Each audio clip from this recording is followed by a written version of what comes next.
Hello guys, ഇന്ന് എൻ്റെ weight loss ഡേയുടെ 6ാമത്തെ ദിവസമാണ്. രാവിലെ ഞാൻ പ്ലെയിൻ വാട്ടറാണ് കുടിച്ചത്, ചൂടുവെള്ളമല്ല കുടിച്ചത്. രാവിലെ 2 ദോശയും ചമ്മന്തിയുമാണ് ബ്രേക്ക്ഫാസ്റ്റായിട്ട് എടുത്തത്. ഇന്ന് ശരിക്കും ഒരു ചീറ്റ് ഡേ ആട്ടോ.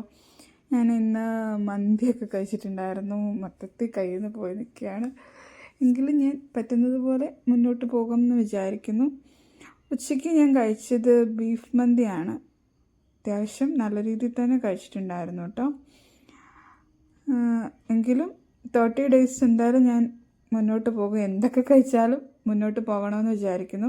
അതുകൊണ്ട് തന്നെ ഇന്ന് ഞാൻ ഡിന്നർ ഒഴിവാക്കാമെന്നാണ് വിചാരിച്ചിരിക്കുന്നത്.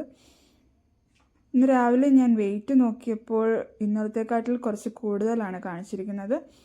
ഇന്നലെ 68.95 ആയിരുന്നു, ഇന്ന് 69.20 അത് വാട്ടർ വെയ്റ്റിൻ്റെ ഫ്ലക്ച്വേഷൻ കാണിക്കുന്ന കേട്ടോ. എന്തായാലും നാളെ എന്തായാലും കൂടുതലായിരിക്കും എന്ന് പ്രതീക്ഷിക്കുന്നു. ഈവനിങ് സ്നാക്കായിട്ട് എടുത്തത് ഞാൻ ഒരു കപ്പ് കോഫിയും 2 മസാല ബിസ്ക്കറ്റുമാണ്. ഇതോടുകൂടി ഇന്നത്തെ എൻ്റെ ഈറ്റിംഗ് ക്ലോസ് ആയിരിക്കുകയാണ്. അപ്പോൾ thank you for watching. By.